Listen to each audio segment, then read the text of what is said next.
안녕하세요. 대표저자 이상용입니다. 챕터 5 백엔드 핵심 기능 구현 1을 시작합니다. 지난 챕터 4에서 위튜브의 데이터베이스 설계를 마쳤습니다. 테이블을 만들고 관계를 설정하고 ERD를 완성했죠. 그런데 설계도만 있으면 아직은 아무것도 안 됩니다. 집으로 치면 도면은 있는데 벽돌을 한 장도 쌓지 않은 상태입니다. 챕터 5에서는 진짜 벽돌을 쌓겠습니다. 비디오 업로드, 태그, 수정과 삭제, 통계 대시보드, 유튜브에서 우리가 당연하게 사용하는 기능들입니다. 이번 5-1 영상에서는 이 기능들을 왜 만드는지, 어떤 구조로 설계되어 있는지를 먼저 살펴봅니다. 실제 커서 바이브 코딩 구현은 5-2 영상에서 이어서 진행합니다. 먼저 전체표를 보겠습니다. 이 책은 챕터 5부터 8까지 4개 챕터로 위튜브의 핵심 기능을 완성해 나가는 구조입니다. 지금 우리가 있는 곳은 5장 방송국 개국입니다. 방송국을 열려면 가장 먼저 무엇이 필요할까요? 바로 영상을 업로드할 수 있어야 합니다. 그것이 챕터 5의 핵심입니다. 6장은 시네마 천국, 올린 영상을 사람들이 시청할 수 있게 만듭니다. 7장은 나만의 채널, 회원가입과 로그인 기능을 구현합니다. 8장은 소통의 광장, 댓글, 좋아요, 그리고 클라우드 배포까지 이 4챕터를 완성하면 진짜로 동작하는 서비스 하나가 완성됩니다. 학습 목표 첫 번째는 파일 업로드 시스템과 보안 검증입니다. 업로드라는 단어를 잠깐 살펴보겠습니다. 업과 로드의 합성어입니다. 영어에서 로드는 짐을 싣다는 뜻입니다. 데이터를 서버 위로 실어 보내는 것, 그것이 업로드입니다. 그런데 파일을 서버에 받을 때 가장 위험한 상황이 있습니다.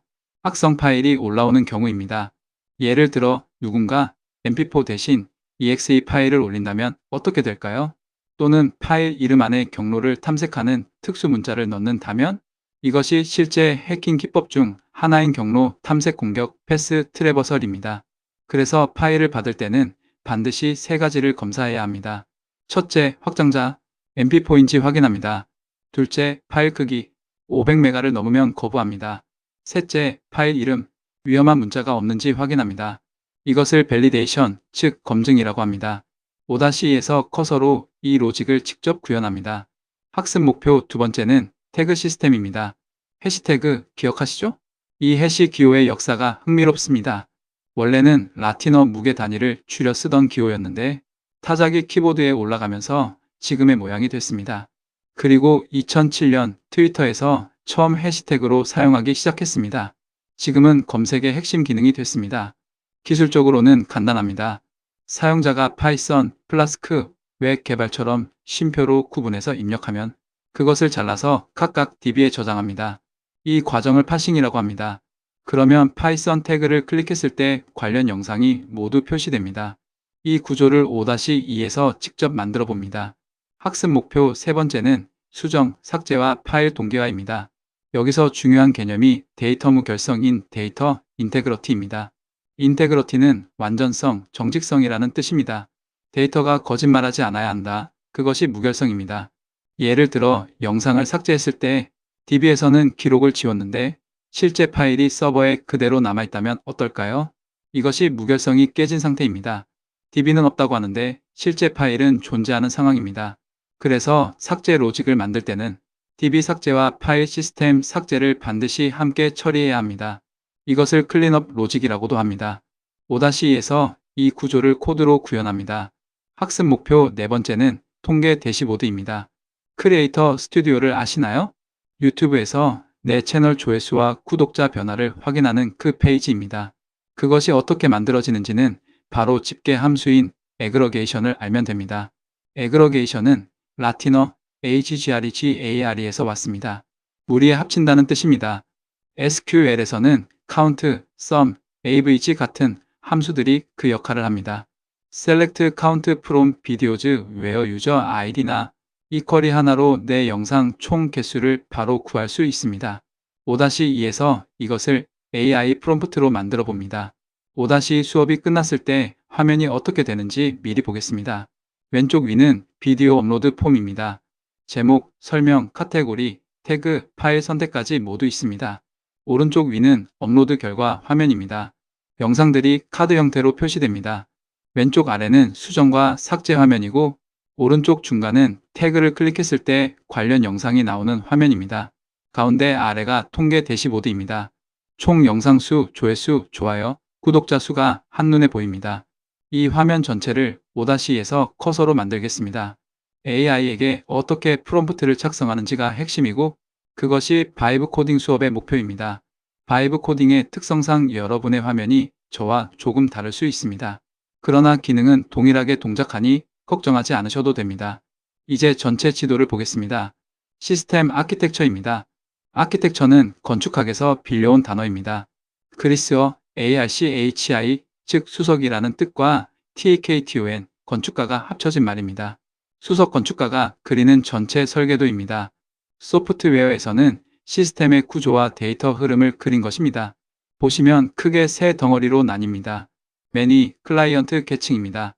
여러분의 브라우저입니다. 크롬에서 버튼을 클릭하면 HTTP 요청이 서버로 날아갑니다. 가운데 플라스크 애플리케이션 계층입니다. 우리가 만드는 서버입니다. 5-2에서 가장 많이 작업할 영역입니다. 맨 아래 데이터 계층입니다. SQLite, DB와 업로드즈 폴더입니다. 화살표 흐름을 기억하세요. 브라우저에서 플라스크로 그리고 플라스크에서 DB와 파일 저장소로. 이 흐름 하나가 이번 챕터의 핵심입니다. 각 계층을 조금 더 자세히 보겠습니다. 첫 번째, 클라이언트 계층은 우리가 직접 건드릴 부분이 없습니다. 브라우저가 처리하고 서버가 올바르게 응답해주면 됩니다. 두 번째, 플라스크 애플리케이션 계층이 핵심입니다. 여기서 중요한 개념이 블루프린트입니다. 블루프린트, 청사진이라는 뜻입니다. 플라스크에서는 기능별로 파일을 나눠서 관리하는 방식을 말합니다.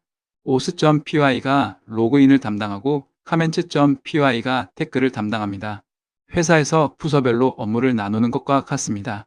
세 번째, 데이터 계층에서 중요한 포인트가 있습니다.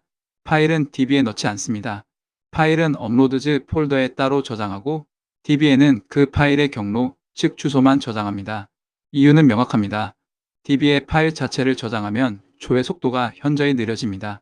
주소록에 친구 사진을 통째로 붙이는 게 아니라 주소만 적어두는 것과 같은 원리입니다. 실제 파일 구조를 보겠습니다. osu.py는 오센터케이션 인증입니다.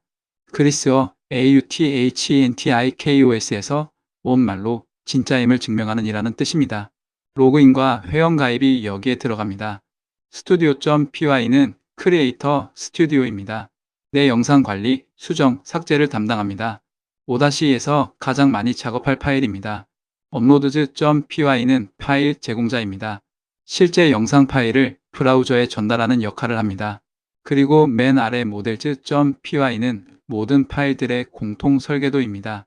유저가 어떻게 생겼는지, 비디오에 어떤 컬럼이 있는지 여기서 정의하고 다른 파일들이 이것을 가져다 사용합니다. 이것이 관심사의 분리, separation of concerns의 장점입니다. 나중에 댓글 기능에서 버그가 발생하면 comments.py만 열면 됩니다. 전체 코드를 뒤질 필요가 없습니다. 오늘 내용을 정리하겠습니다. 첫째, 유튜브는 단순한 파일 재생이 아닙니다. 파일과 관계형 데이터, 그리고 사용자 인터랙션이 결합된 서비스입니다. 데이터베이스가 그 맥락을 만들어줍니다. 둘째, 3계층 아키텍처입니다. 브라우저에서 플라스크로 그리고 플라스크에서 SQLite와 업로드즈 폴더로. 이 흐름을 꼭 기억하세요. 셋째, 관심사의 분리입니다. 기능별로 파일을 나누면 나중에 수정하기가 훨씬 편해집니다. 넷째, 다음 시간에 만들 기능들입니다. 업로드, 태그, 수정과 삭제, 통계 대시보드. 이 네 가지를 5-2, 3, 4에서 그리고 커서 바이브 코딩으로 직접 구현합니다. 5-2에서는 AI에게 어떤 프롬프트를 주는지, 생성된 코드를 어떻게 리뷰하고 적용하는지를 실제로 보여드립니다. AI는 타이피스트입니다. 설계는 여러분이 하는 것입니다. 다음 영상에서 뵙겠습니다. 수고 많으셨습니다.